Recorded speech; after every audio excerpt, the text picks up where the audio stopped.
Olá pessoal, tudo bem? Aqui é o Luan. Tá? E eu vim gravar esse vídeo com o intuito de ser um pouco didático com vocês.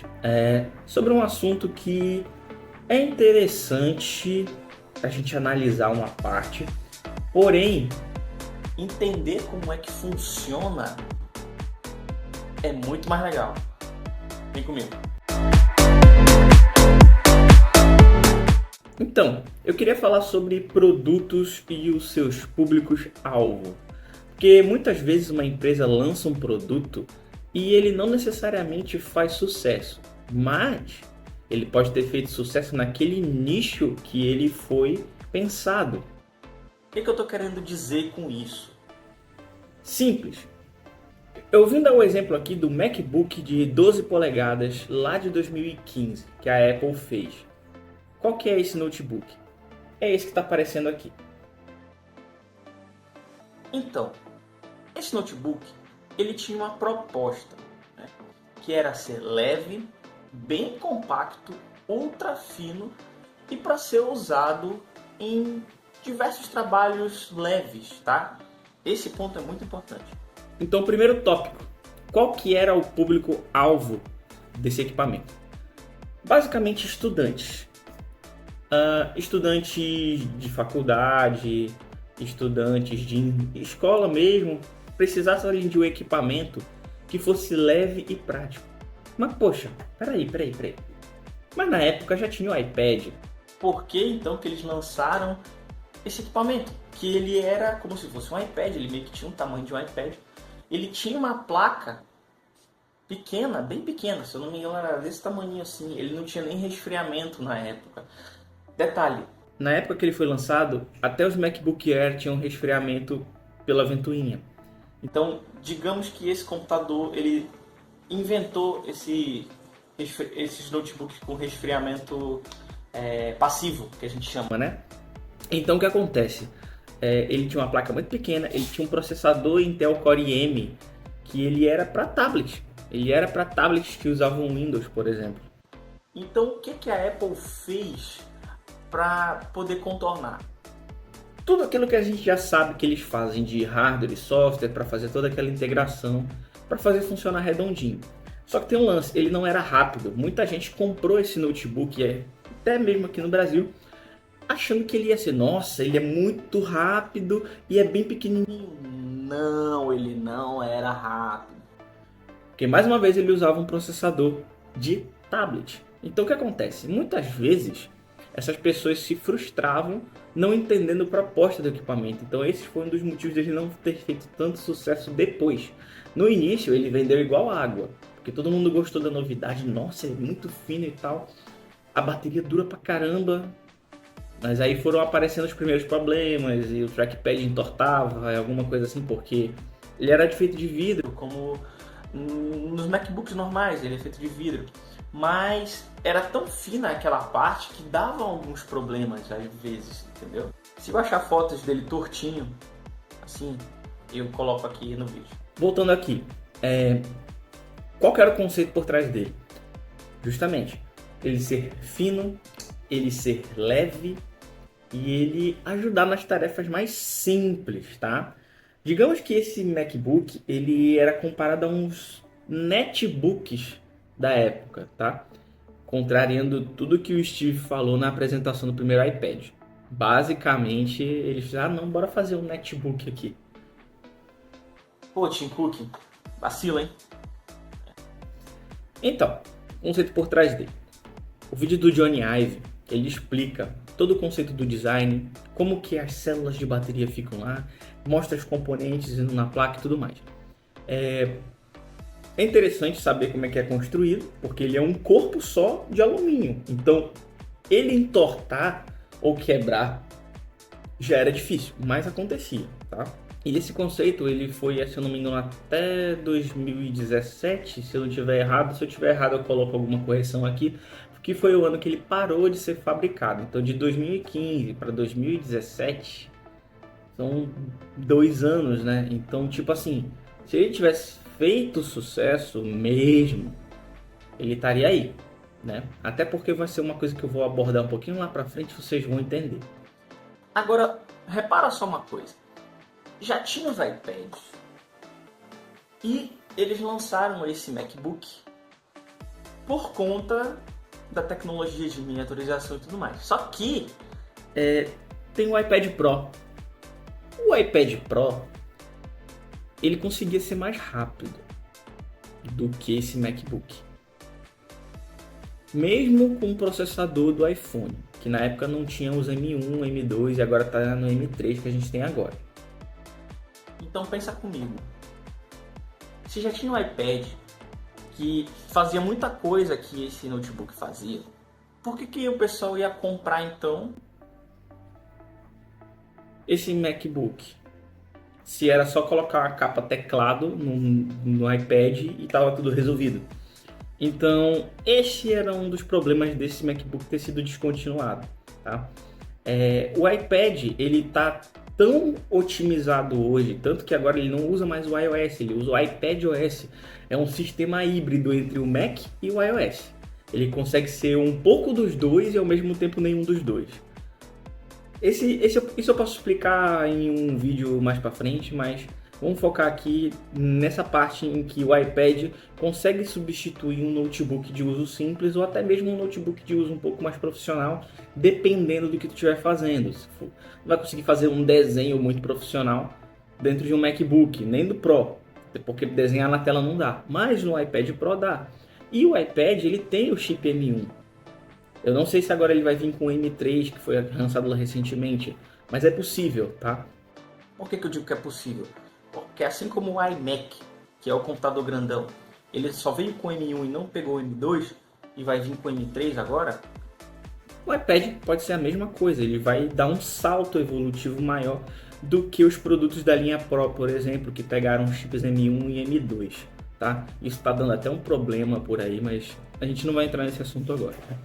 Mas olha só, o conceito por trás do MacBook de 12 polegadas era substituir o que um tablet não conseguia fazer.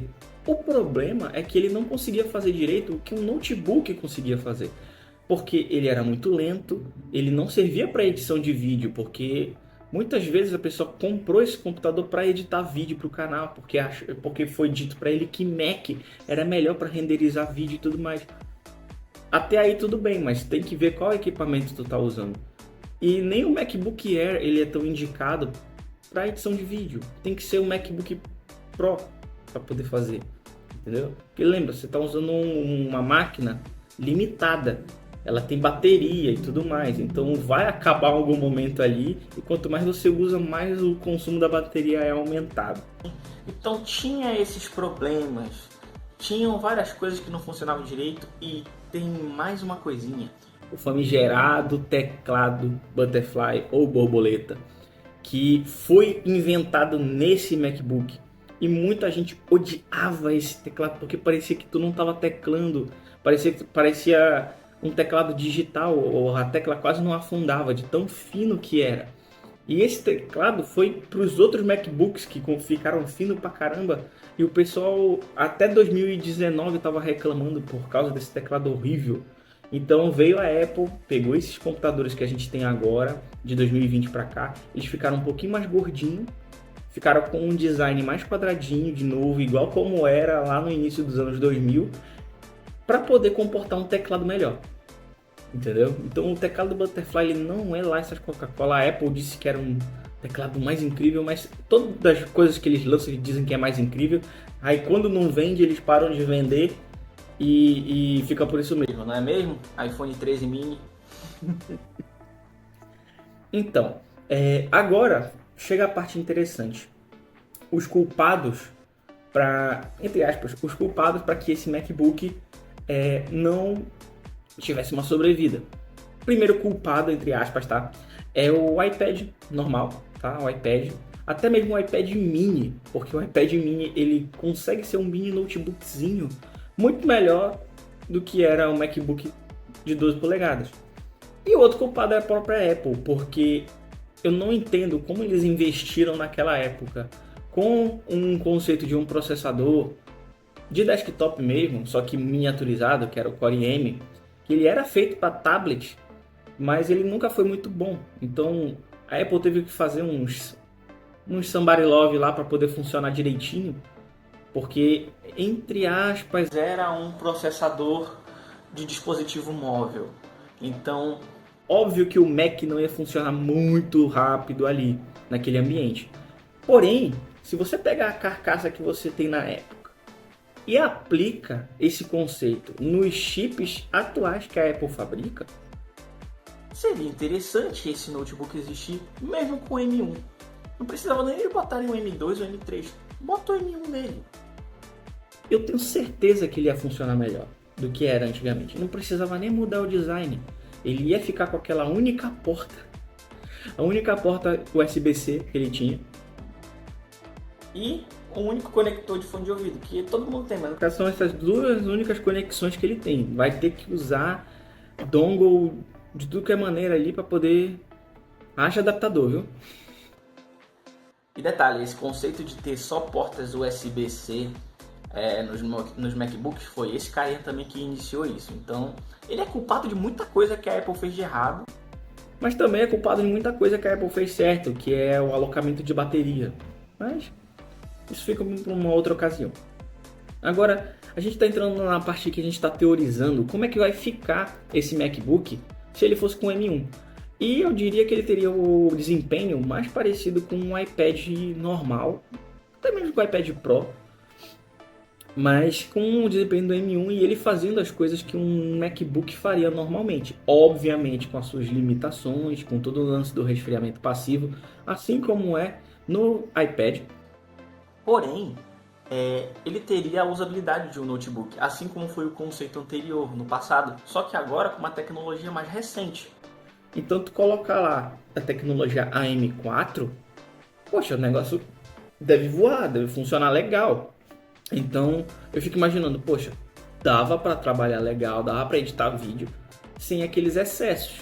Então eu fico imaginando, se a Apple fosse relançar esse MacBook de 12 polegadas, ultra fino, será que daria certo?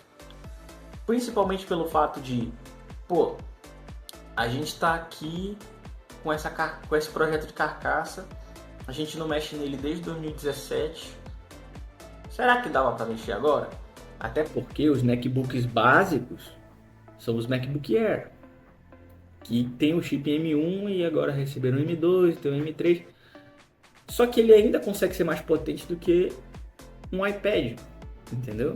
Porque tem as suas devidas construções ali e tudo mais. Claro que o MacBook Air ele já usa aquele conceito de não ter ventoinha.